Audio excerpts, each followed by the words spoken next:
Հայաստանը պետք է դարձնենք կենտրոն, առանցք։ Եթե հայ մարդը ասում է շատ եմ սիրում Հայաստանը, բայց ոչ մի բան Հայաստանի համար չի անում, չի, ինչ ենք ասում։ Ասում ենք հայկական ապրանքը, եթե միցեն թանկ է, դու մի ձեռք բերի հայկական ապրանքը, գնա ուրիշը ձեռք բեր։ Բայց եթե հայկական ապրանքը թեկուզ նույն գնին է, ուղղակի ասա հայկական ապրանք եմ ուզում ձեռք բերեմ։ Տեսեք Հայաստանը ոնց կզարգանա, ժամը մեկ կզարգանա։ Սրա մասին է խոսքը, ինչ համակարգ ենք ստեղծելու, որ հայկական ապրանքները գնան Սփյուռքում, որտեղ որ կենտրոնացած են հայերը։ Այնտեղ վաճառվի հայկական ապրանք։ Ու իրենք բոլորը Սփյուռքում ասեն, որ պետք է գնանք հայկական ապրանք առնենք։ Խոսքը սրա մասին է։ Ու դուք ինչ եք անում, որ այլ երկրներում էլ վաճառենք։ Շնորհակալություն։ Պարոն Սուքեսյան, իհարկե Սփյուռքը շատ կարևոր է, բայց միայն Սփյուռքի պոտենցիալով կամ միայն Սփյուռքի պոտենցիալի վրա հայկական ապրանքների արտահանման վրա կենտրոնանալը մեզ շատ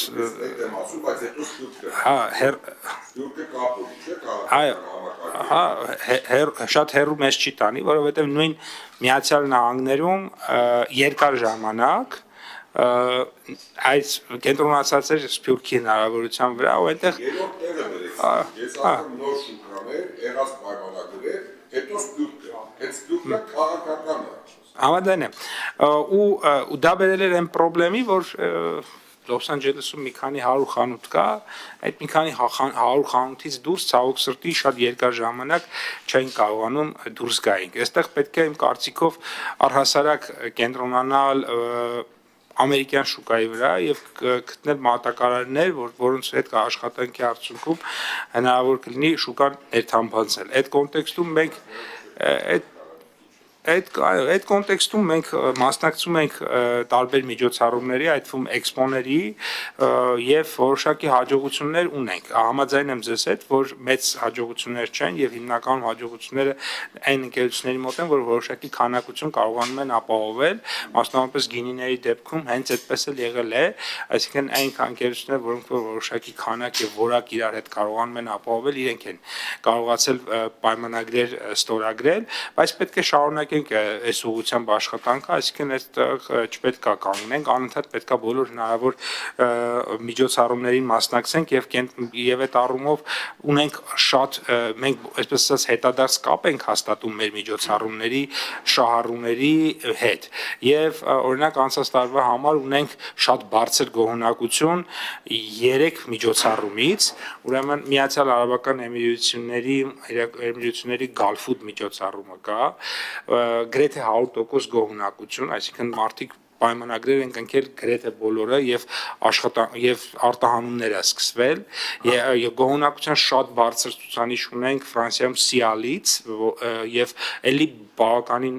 մեծ հետաքրքրություն պայմանագրեր, կապեր եւ այլն եւ Պրոդեքսպոն Ռուսաստանում, այսինքն սրանք շատ բարձր արդյունավետություն են ունեցել եւ ակնհայտորեն այս մասով մենք շարունակելու ենք։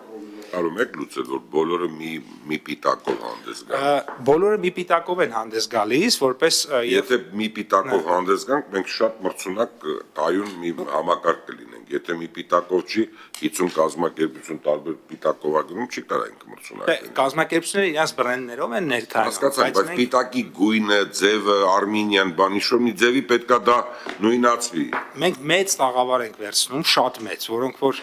Հերողություն եմ խնդրում։ Մենք խնդիր ունենք, երբ որ գնում են բանակցելու, բրենդը նկատի ունի։ չէ, որ գնում են բանակցելու, մարդիկ ասում են X քանակի կտակ, այդ X քանակը հնարավոր է Հայաստանում արտադրվում է, բայց 20-30 կազմակերպության կողմից։ Եթե դու ուզենաս, որ իրանց մոտ դրվի այդ շիշը կամ այդ ապրանքը, պետք է գոնե 90% նման պիտակ լինի։ Այո, բրենդ ասածը բրենդ կդառնա ապագայում, եթե բոլորը միանան մի անվան տակ, որակն էլ վերահսկելի լինի։ Ամեն դեպքում մենք խրախուսում ենք նման մոտեցումները, բայց հասկանալի է, որ շատ հարցեր բիզնեսի որոշման տիրույթում է